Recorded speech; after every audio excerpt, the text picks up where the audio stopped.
Hello, this is Ken Ferrie with this week's Boots in the Field report.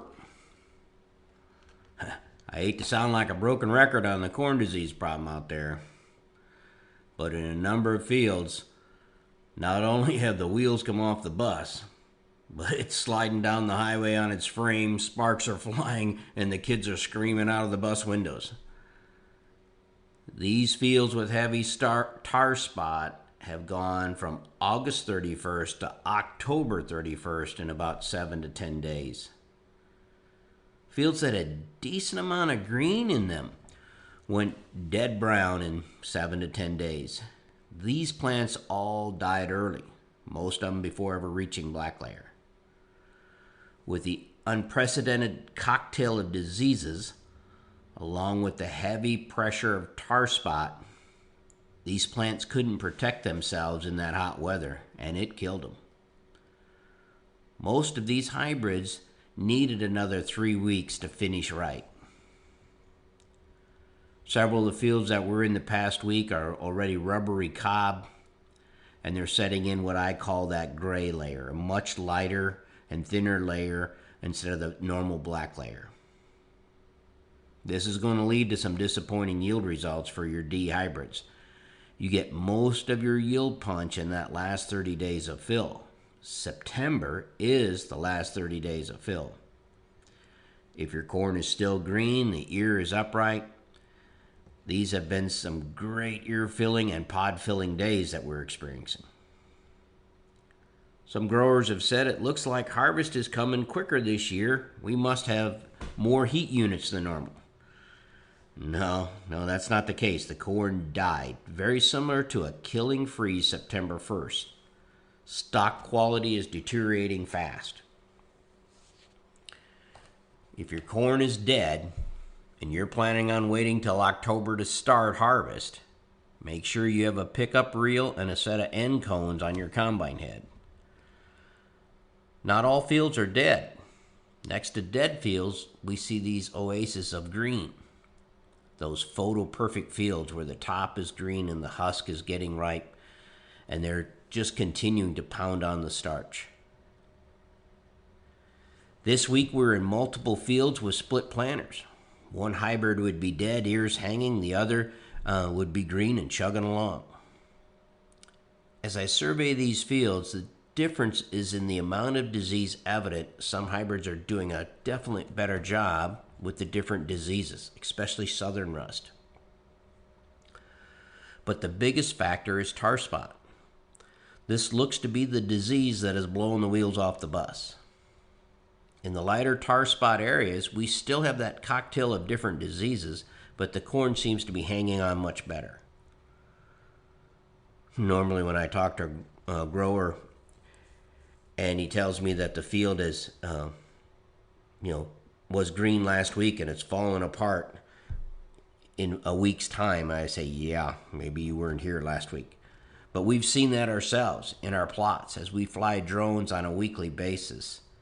From 1 week to the next, it looks like we sped forward a whole month as far as what was green is dead in 7 days. Again, flat out death of the plant. So pest teams, you need to scatter and check every field. Even if you were just there 10 days ago, many fields are not passing the push test. Rate each field and each hybrid with a number from 0 to 10. So stop and push that plant, usually grab it right there at ear height, give it a full stroke, and see how many of those buckle. If 0 buckle, give it a 0 score. If 5 buckle, give it a 5, and so on. Get these numbers to your harvest team for them to set up a pecking order on how to harvest this crop.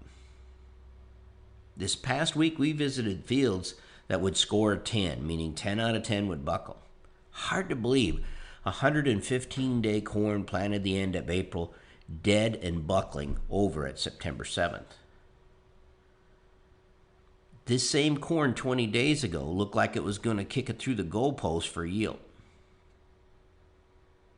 A number of guys have started this past week chasing these fields.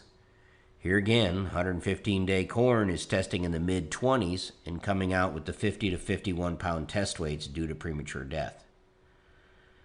Field averages so far are coming in that 2 to 235 bushel range. These same fields, though, would have yield checked at 250, 270 just 20 days ago. The issue is what was estimated to be a 75,000 kernel ended up being an 80 and 85,000 kernel bushel. If the plant is dead and the ears are hanging down, there's a 2 in front of the moisture.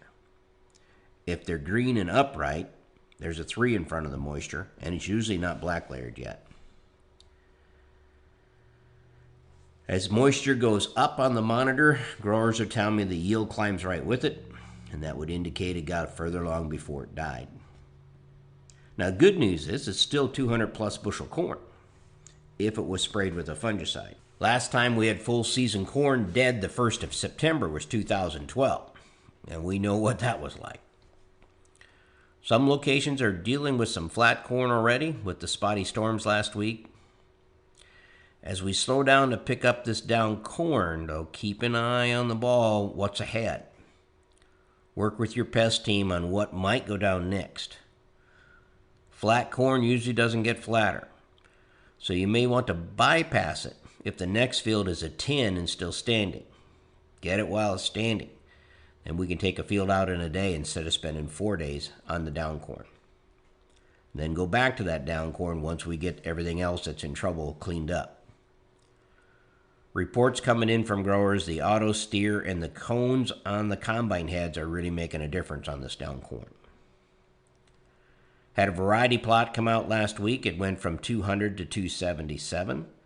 The early hybrids won the plot, and this I would expect if they finished before the heat killed them. Had the first fungicide and no fungicide strip come out last week, and the fungicide looked to be a little over 40 bushel better. Like I said, they'll be selling fungicides off the 2021 plots for years. Knowing your hybrid this year will help you make sense out of some of these yields.